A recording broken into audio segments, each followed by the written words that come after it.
Good, said Mr. Drew. He leaned back as the waiter approached our table. Ready to order? He asked. I looked at the menu. I hadn't even opened yet. Well, we'll have the steaks, medium rare, no skimp on the fingerling potatoes, announced Mr. Drew. Let's see, handing back his menu. The waiter laughed like Mr. Drew had made the best joke he'd ever heard. And another, said Mr. Drew, tapping his empty glass. Another Coke for you, sir? Asked the waiter, turning to me. I was only half done with the one I had. Mr. Drew laughed. Come on, buddy. Live a little. Okay, I told the waiter. Very good, sir. And he was gone in one of his swoops again. As we waited for the food, Mr. Drew started talking. I don't mean talking like we've been having our conversation before, but talking. The way he had, in the theater, the way he had to say he hired me. I was starting to get used to it, listening to him go on. He had a lot of personal, life, philosophies. He had a need to share it. I could listen, even if I couldn't always understand what he was going on about. It's why I wrote the book. It's all an illusion, see? Life, living, it's all in there.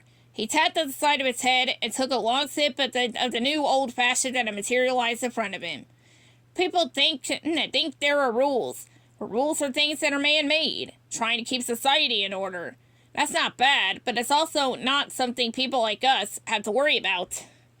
He always said us. I wasn't sure I was people like us, but I liked the sound of it. I don't get it, I replied.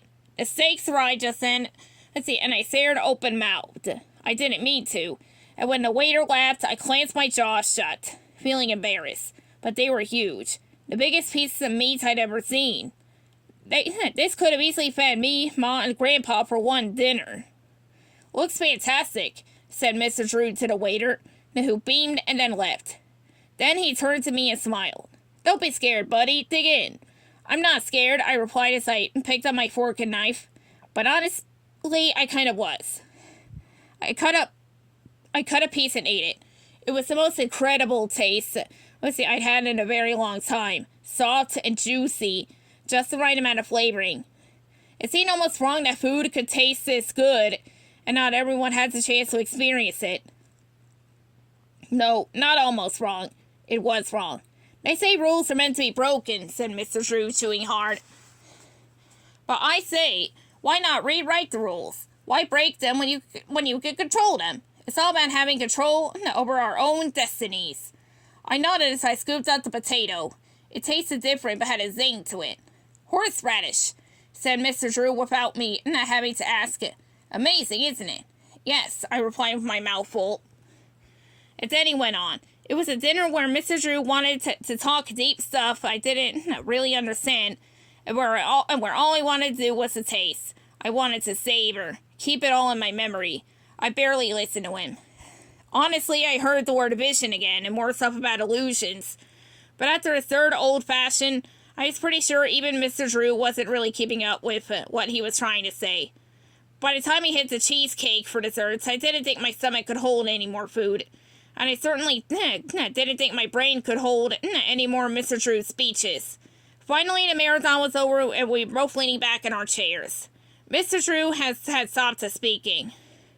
I had stopped eating. We both just kind of sat there. Full. Now this is living, said Mr. Drew. Or a good illusion of it, I replied, not really thinking. But I guess all the stuff he was saying to me had managed to get into my brain somehow. Mr. Drew pointed at me and started to laugh hard. Harder than I'd ever seen anyone laugh before. Let's see, he leaned forward and bent over and was laughing so hard tears were coming out of his eyes, but the sound of laughter wasn't. Oh my, oh buddy, he said, wiping his face with a napkin. You're a good kid. You're a good one. I smiled too. Though I felt more unnerved than anything. The waiter approached with a thin black book. Whenever you're ready, sir. He handed the book to Mr. Drew. Great. Yes, Bunny? Said Mr. Drew, extending his hand over the table. Yes, I asked. You have to sign a check over, he explained. I stared at him. He stared back, then it hit me. I slowly pulled my paycheck from my pocket as the waiter handed me a pen. How much is it? I asked. Mr. Drew opened a little black book. With tip, let's say $15 even. I stared. $15 for one meal. Money comes with responsibility, buddy. That's how it works. Yes, sir. I stammered, still staring at the number 15. Come on, kid. We both have places to be, said Mr. Drew. The tone of his voice got serious now, almost annoyed. I slowly took the pen from the waiter and signed the back of the check. I handed it to him. Very good, sir, said the waiter. I'll bring you your change. I stared back at Mr. Drew, my heart pumping fast. I hoped he couldn't see the panic in my eyes. Now that's what I call a celebration, right, kid? He asked with a wide smile. Yes, sir, I replied softly. Now don't go spending like this every time you get your pay, he laughed. That's not responsible. Yes, sir, I said again. I could barely say the words. Mr. Drew looked over his shoulder. I could tell he was getting impatient. He sighed hard. Look, buddy, do you mind if I head back to the office? I'm meeting someone in half an hour. He was just leaving me? I guess why not, right? Dinner was done. I didn't need help getting home or anything. Oh, yeah, sure. Mr. Drew threw his napkin on the table and stood with a sharp nod. Excellent. Keep up the good work, kid. I'll see you tomorrow. And with that, it was his turn to swoop away, shaking hands with the waiter and the hostess as he left. Everyone laughing. I really didn't know what was so funny.